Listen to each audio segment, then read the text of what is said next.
Hi, I'm GNT and I'm here with Kai Kara-France, ranked number 8 in the UFC Flyweight division. So we're honoured to have him. What great expert knowledge are you going to share with us today?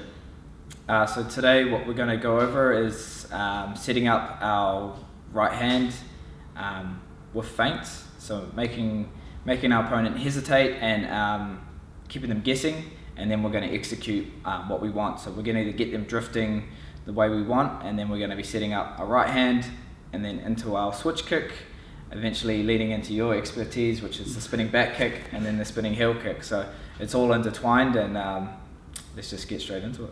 We're going to set up the right hand by getting our opponent to react. So we want him to be hesitant and I guess not expect what we're trying to do. So the best way to do that is to set it up with there's a few different kind of feints you can do it off.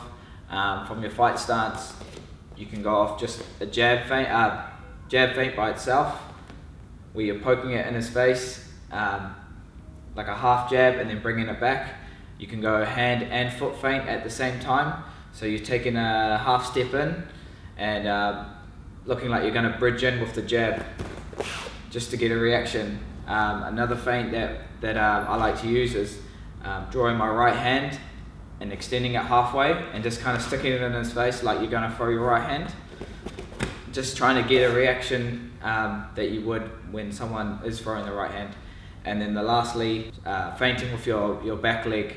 So it's like you're going to throw a low leg kick or even a high right head kick, but we're not actually extending the leg, we're just setting it up with the action of the start of the kick. So I'm turning my hip over, my foot is pivoting into the ground and my heel's up, and my hands are doing exactly the same thing I would do if I was to kick. So they're going to make a swipe motion just like you would if you're going to throw a low kick, just to get them, either they're going to be checking. A normal reaction for a leg kick or some sort of kick would be to check it or to get ready to catch it.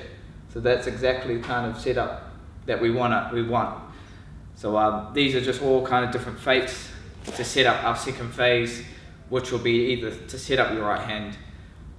People that watch my fight know that I like to throw my right hand.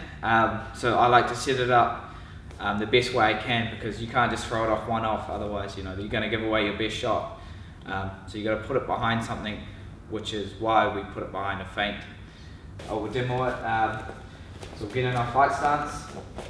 So I'm going to just give off a feint, and then I'm going to get you to just circle to your right, just slowly, just so we can break it down.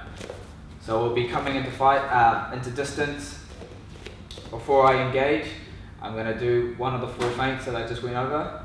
With a feint, get him to react, and then I'm going to second phase. So when I second phase, I'm going to stick my jab in his face to kind of blind him, and then I'm going to replace it with my right hand.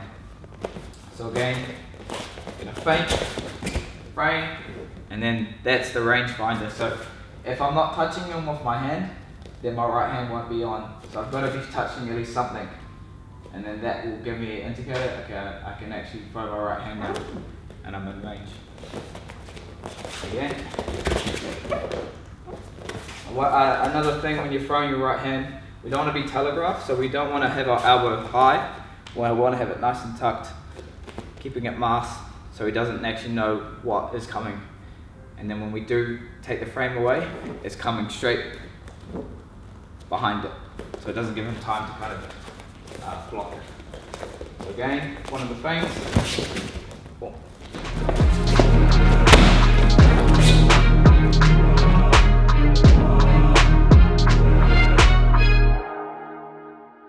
So now we've got him respecting the right hand. So we'll come back to it, but now we want to set up something else. So another way we do it is we're going to feint. We're going to fake the right hand and get him drifting the way we want him to go, which is to the right. But he's going to be expecting me coming over the top of the right hand. So this time I'm going to set up my left kick. So I'm going to step through and go straight to the body with my kick. because he's going to be expecting it, so his hand's going to be quite high. So we want to be just coming underneath the elbow, right into the stomach. So we're going to fake the right hand, and then I'm going to step through, and it's a short, fast kick. It's not much load in it, so it doesn't have time for him to counter or to get out. It's just straight up the middle, and it's going to land right underneath the elbow. So I've been hit with this a few times in training, and it sucks. So if you can, the faster and the more disguised, the better, because he won't have time to react. Yeah, it's a little bit less than kind of Taekwondo style where you turn in the knee. It's more chopping motion going up so it can come under. Exactly. So yeah, we'll go off the feint again, fake the right hand, get him to reacting, go into the right, and then we'll come up.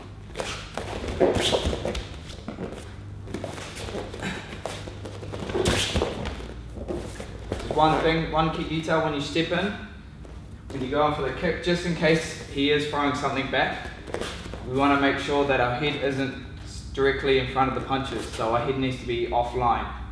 So That's right, right? yeah, exactly. So if he does come back with a punch, if my head is tilted off to the right, at least I'm going to be protected, and he's going to eat the kick full force. Be a lot worse me going into it too. Yeah. So one more time. And if he does bridge the gap a little bit, if there isn't too much bite on the kick, it will either turn into a knee. So either or, it's going to hurt and it's going to suck.